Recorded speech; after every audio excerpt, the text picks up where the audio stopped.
Type of guys are you into? Hood niggas. Hood niggas. Hood niggas. I'm single, ready to mingle. I'm single. Alright, so what type of guys are you into? Hood niggas. Hood niggas. Hood niggas. I'm single, ready to mingle. I'm single.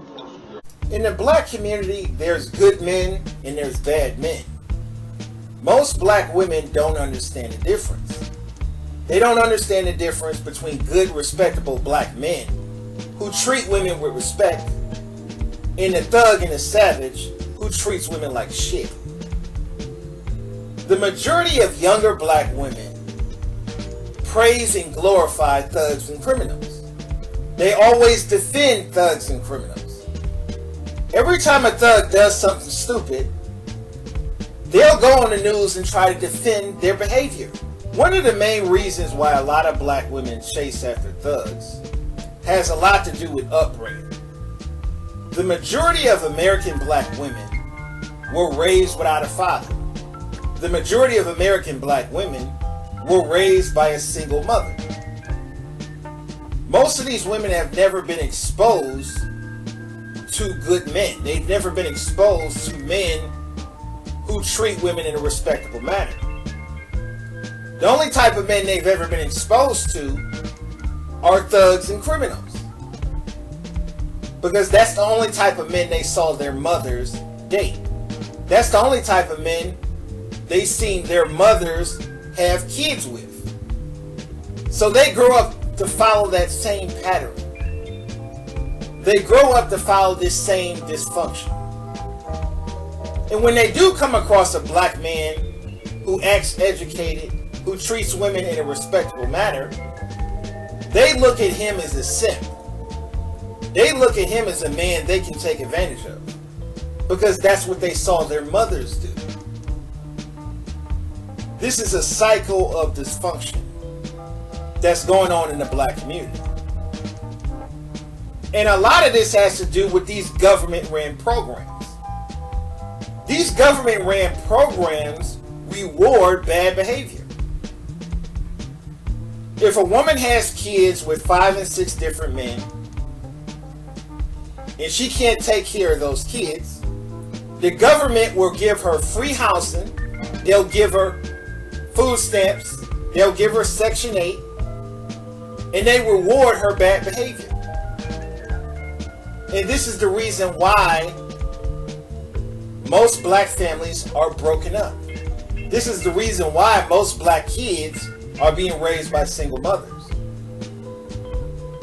A lot of people want to blame all this on black men and saying that black men are responsible for the breakdown in the black family. It's actually these government programs that are responsible for the breakdown in the black family. This is why I don't support socialism. Socialism and feminism have completely destroyed the black family, have completely destroyed the black community. It's not helping black families. It's not helping the black women. They realize they can just have baby after baby and live off the system without realizing that they're destroying their kids' lives and they're destroying their families' lives. I think the only way you're going to bring black families together is we need to start being more independent. We need to stop stop getting government handouts and start doing for ourselves. Government programs like Section 8 were designed to take black fathers out of the household. This is why Section 8 has replaced black fathers. If you ask most black kids nowadays, and you ask them who their father is, most of them don't even know who their father is. But they know what Section 8 is.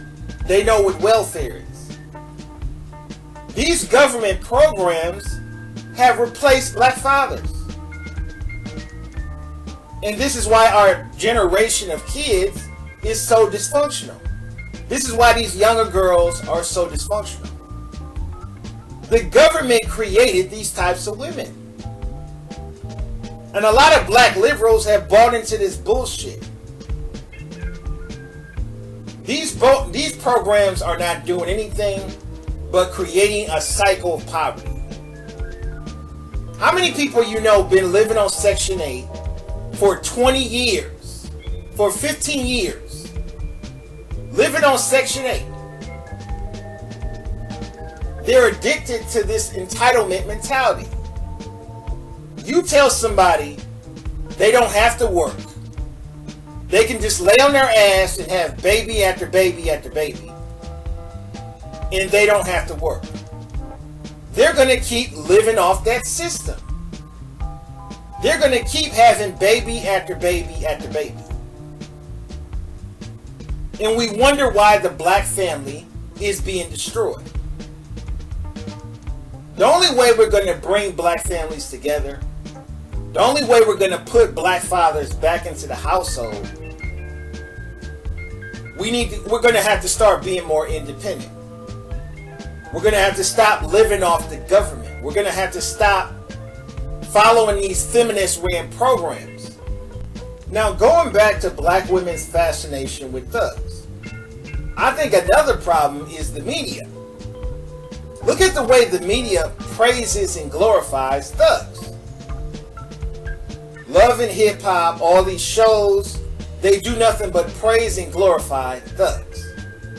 And a lot of younger people look at this, and this is what they follow. This is what they think is cool.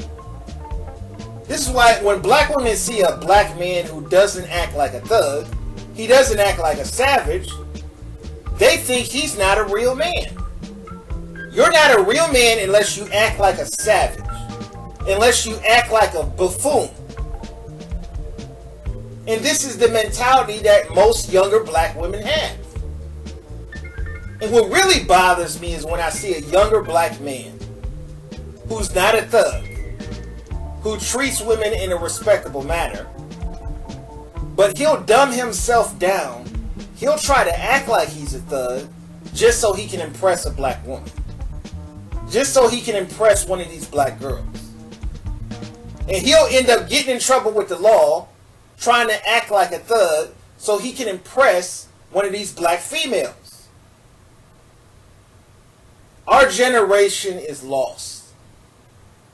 And the only way we're going to correct the problems within the black community, we have to get these people in check. We have to get our youth in check.